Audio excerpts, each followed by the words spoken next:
Hi friend. तो आज हम बायोलॉजी का और एक नया टॉपिक यहाँ पे डिस्कस करते हैं। तो चलो स्टार्ट करते हैं। तो आज हम बायोलॉजी का ये जो the cell the unit of life, इसके बारे में हम डिस्कस करेंगे। इसमें प्रोकैरियोटिक सेल्स के बारे में स्टडी करेंगे। तो prokaryotic cell it is the simple cell which we can observe here. जैसे कि यहाँ पे कुछ पार्ट्स यहाँ पे प्रोकैरियोट्स में हम देख रहे हैं। तो सबसे पहले प्रोकैरियोटिक सेल्स क्या होता है। तो cells are smaller and multiply more rapidly than eukaryotic cell. इसका स्मॉल साइज होने के कारण यूकैरियोटिक से ज्यादा मल्टीप्लाई होता है और इसके shapes and size are various here. For examples of the prokaryotic is that bacteria is there, mycoplasm, blue green algae and their PPLO, that is the pleuronimino-like organisms. These are the examples of the prokaryotic cells. Then हम ये bacteria जो prokaryotic cells है इसके कुछ basic shapes यहाँ पे देखते हैं।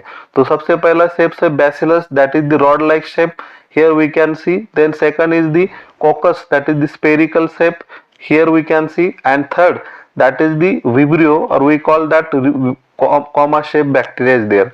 Then fourth shape, that is the spirillum, that is the spiral form, we can see here. These are the basic shapes of the bacteria. Then ये जो प्रोकैरियोटिक सेल्स है इसका ऑर्गेनाइजेशन कैसा होता है, मतलब इसका स्ट्रक्चरल अरेंजमेंट कैसा होता है। तो basically this prokaryotes are wide in shape और variety in shapes and their functions.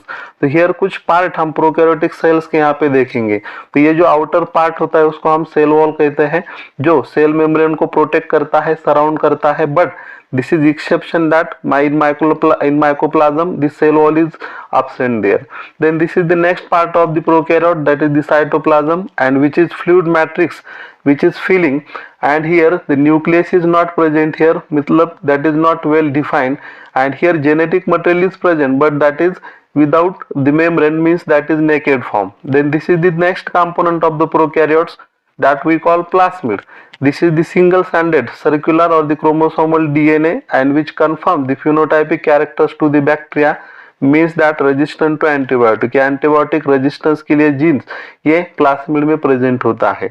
Then इसके बाद ये जो प्रोकैरियोटिक सेल है इसके और एक इसका ऑर्गेनाइजेशन होता है, उसको हम मेसोसोम बोलते हैं। तो ये मेसोसोम क्या होता है, तो mesosome that is the infolding, ये जो हमारा सेल वॉल है या प्रोकैरियोटिक सेल्स का, इसमें स्ट्रक्चर बना होता है, उसको हम इनफोल्डिंग्स कहते हैं।